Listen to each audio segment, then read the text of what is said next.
Bonjour fans, bienvenue sur notre chaîne des nouvelles du football. Si vous êtes un fan de football, vous ne pouvez pas manquer nos vidéos.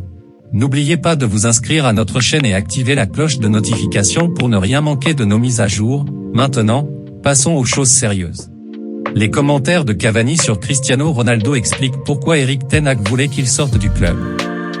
La querelle avec Cristiano Ronaldo et les retombées qui ont suivi se sont avérées être la saga déterminante du règne d'Erik ten Hag à Manchester United jusqu'à présent. Le patron des Red Devils, lors de sa première saison à la barre, a affronté la plus grande star de l'équipe et en est sorti triomphant, prouvant qu'il n'était pas du genre à être pris pour un imbécile.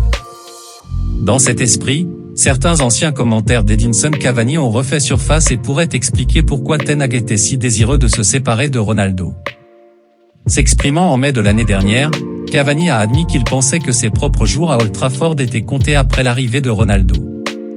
Il semble suggérer que chaque fois que le quintuple vainqueur du Ballon d'Or rejoint un club, un manager se sent obligé de le jouer. L'Uruguayen a expliqué, connaissant un peu le monde du football ces jours-ci, la première chose que j'ai faite a été d'appeler mon frère Walter Fernando Guglielmone, qui agit également comme son agent, et a dit, Fernando, si cela s'était produit il y a une semaine, je vous demanderais de me trouver un autre club. Mais pas parce que je ne voulais pas jouer avec Cristiano Ronaldo. Non. Parce que j'ai eu l'occasion de le connaître, et c'est un grand professionnel, avec ses objectifs, et c'est parfait pour un sportif. Mais comme je le sais, après des années dans le football, comment les choses fonctionnent de nos jours. C'est pourquoi j'ai parlé à mon frère. Il s'agissait davantage de comprendre la situation. Non pas parce que je ne pouvais pas jouer mon rôle à Manchester, mais parce qu'il y a beaucoup de choses dans le football de nos jours qui sont différentes de ce qu'elles étaient avec les autres, comme c'était avant, il y a des années. Et comme c'est arrivé d'un coup, je n'ai rien ressenti.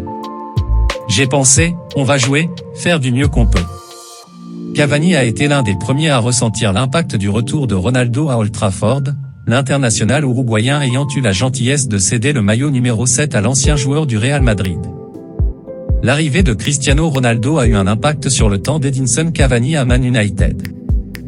Dites-vous, l'évaluation de Cavani sur le retour de Ronaldo est-elle juste?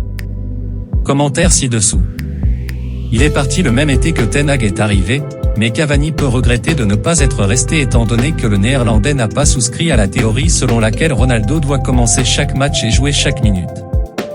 Au contraire, sous la direction de ten Hag, Ronaldo n'a joué que 10 fois en Premier League et n'a terminé 90 minutes qu'à 3 reprises.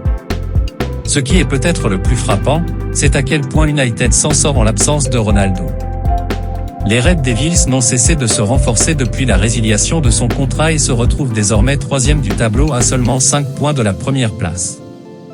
Marcus Rashford a pris la place du skipper portugais. Enfin, United semble se diriger dans la bonne direction alors que ten Hag tente de leur redonner leur ancienne gloire. Voilà, c'est pour tout aujourd'hui, merci d'avoir regardé cette vidéo, laisse ton avis dans le commentaire, si tu ne l'as pas encore fait, likez, partagez, et abonne-toi pour plus de contenu sur All Football Fan.